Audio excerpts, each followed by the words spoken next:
നമസ്കാരം, ജന്മഭൂമിയിലേക്ക് സ്വാഗതം. ഹെലികോപ്റ്റർ തകർന്നു വീണ് ഇറാൻ പ്രസിഡന്റ് ഇബ്രാഹിം റൈസി കൊല്ലപ്പെട്ടതിനു പിന്നിൽ ഇസ്രായേലിന്റെ രഹസ്യ ഏജൻസിയായ മൊസാദിന്റെ കരങ്ങളുണ്ടെന്ന സംശയം സമൂഹ മാധ്യമങ്ങളിൽ വ്യാപകമായി പങ്കുവയ്ക്കപ്പെടുന്നു.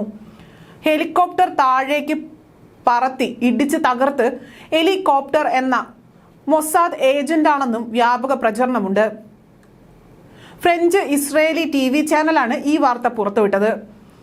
മൊസാദിനെതിരായ വ്യാപകമായ ആരോപണം ഉയർത്തുന്നതിൽ അധികവും ഹമാസ് അനുകൂല സമൂഹ മാധ്യമ പേജുകളാണുള്ളത്. എന്നാൽ ഹെലികോപ്റ്റർ എന്ന മൊസാദ് ഏജന്റാണ് ഹെലികോപ്റ്റർ പറത്തിയതെന്ന കാര്യങ്ങൾ ഉറപ്പില്ല എന്ന് അനലിസ്റ്റ് ഡാനിയൽ ഹെയ്ക്ക് പറയുന്നു. പ്രസിഡന്റ് ഇബ്രാഹിം റൈസി അടക്കം 8 പേർ സഞ്ചരിച്ച ഹെലികോപ്റ്ററിന്റെ നിയന്ത്രണ സംവിധാനം തകരാറിലായിരുന്നു എന്ന വിധത്തിൽ റിപ്പോർട്ടുകൾ പുറത്തു വരുമ്പോൾ സൈബർ ഇടത്തിൽ അടക്കം ബലപ്പെടുന്ന അട്ടിമറി തിയറി തന്നെയാണ്. അപകടത്തെക്കുറിച്ച് ഇറാൻ അന്വേഷണം തുടങ്ങിയിട്ടുണ്ട്. ഇറാനിൽ സായുധ സേനാ മേധാവി മേജർ ജനറൽ മുഹമ്മദ് ബഹേരി ഉന്നത പ്രതിനിധി സംഘത്തെ അന്വേഷണത്തിനായി നിയോഗിച്ചിട്ടുണ്ട്.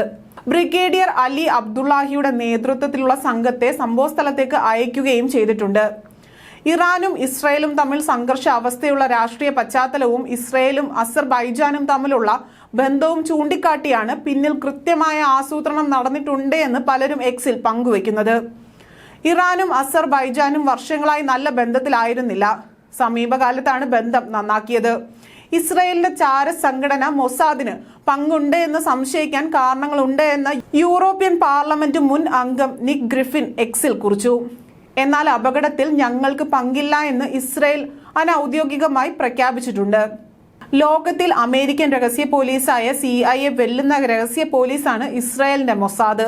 ഈ ചാര സംഘടന ഇറാനിൽ എല്ലായിടങ്ങളിലും നുഴഞ്ഞു കയറുന്നതിന്റെ സൂചനയാണ് ഇബ്രാഹിം റൈസിയുടെ കൊലപാതകം എന്നതാണ് സമൂഹ മാധ്യമങ്ങളിൽ പ്രചരിക്കുന്നത്.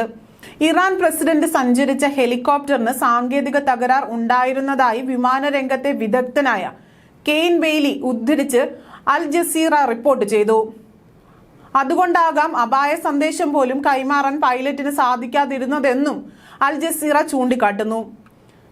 പറക്കലിനിടെ കോപ്റ്ററിന് സാങ്കേതിക തകരാറുണ്ടായാൽ പൈലറ്റിന്റെ ആദ്യ ദൗത്യം കോപ്റ്റർ പുറത്തയക്കുക എന്നതാണ്. അതുകൊണ്ടാകാം അപായ സന്ദേശം പോലും കൈമാറാൻ പൈലറ്റിന് സാധിക്കാതിരുന്നതെന്നും അൽ ജസീറ ചൂണ്ടിക്കാട്ടുന്നു. പറക്കലിനിടെ കോപ്റ്ററിന് സാങ്കേതിക തകരാർ ഉണ്ടായാൽ പൈലറ്റിന്റെ ആദ്യ ദൗത്യം കോപ്റ്റർ പറത്തുകയാണെന്നതാണ്. ആശയവിനിമയം രണ്ടാമത്തെ പരിഗണനയാണ്. ഈ കേസിൽ ആശയവിനിമയം ഒന്നും ലഭ്യമല്ല. പൈലറ്റ് കോപ്റ്റർ ലാൻഡ് ചെയ്യിക്കാനോ പറത്താനോ വേണ്ടി ശ്രദ്ധ മുഴുവൻ നൽകിയതാകാം കാരണം. പങ്ക തകർന്നത് പൈലറ്റ് ലാൻഡ് ചെയ്യാൻ ശ്രമിച്ചപ്പോഴോ സാങ്കേതിക തകരാറ് മൂലമോ ആകാം. അല്ലെങ്കിൽ പിൻഭാഗത്തെ പങ്ക പ്രവർത്തിക്കാതെ വന്നതും അപകടത്തിലേക്ക് നയിച്ചിരിക്കാം. ചുഴിയിൽപ്പെട്ട പോലെ കോപ്റ്റർ കറങ്ങിയിട്ടുണ്ടെങ്കിൽ പിൻഭാഗത്തെ പങ്കയുടെ പ്രവർത്തനം നിലച്ചിട്ടുണ്ടാകും. മോശം കാലാവസ്ഥ, പർവ്വത പ്രദേശത്തിന്റെ സവിശേഷ സ്വഭാവം തുടങ്ങിയവയും അപകടത്തിന് കാരണമാകാം. കനത്ത മഞ്ഞിൽ നിയന്ത്രണം നഷ്ടമായ US നിർമ്മിത ബെൽ 212 ഹെലികോപ്റ്റർ ഇടിച്ചിറങ്ങുകയായിരുന്നുവെന്നാണ് ഇറാൻ അധികൃതരുടെ വിശദീകരണം. ഹെലികോപ്റ്റർ അപകടത്തെക്കുറിച്ച് അന്വേഷിക്കാൻ ഇറാനെ സഹായിക്കുമെന്ന് റഷ്യ വ്യക്തമാക്കിയിട്ടുണ്ട്. ഹെലികോപ്റ്റർ തകർന്നതിന്റെ കാരണത്തെക്കുറിച്ചുള്ള അന്വേഷണത്തിൽ ഇറാനെ സഹായിക്കാൻ മോസ്കോ തയ്യാറാണെന്ന് Russian security council secretary Sergei ഷോയിഗു പറഞ്ഞു. ഇറാനിൽ രാജ്യത്ത് 5 ദിവസം ദുഃഖാചരണം പ്രഖ്യാപിച്ച ഇറാൻ പരമോന്നത നേതാവ് അയത്തുള്ള അലി ഖമേനി ഇടക്കാല പ്രസിഡന്റായി വൈസ് പ്രസിഡന്റ് മുഹമ്മദ് ബുഖ്ബാറിനെ നിയമിച്ചു. ഉപവിദേശകാര്യ മന്ത്രി അലി ബാഗിരി ഖനിക് വിദേശകാര്യ മന്ത്രിയും താൽക്കാലിക ചുമതല നൽകി. 50 ദിവസത്തിനകം തിരഞ്ഞെടുപ്പ് നടത്തി പുതിയ പ്രസിഡന്റിനെ പ്രഖ്യാപിക്കും.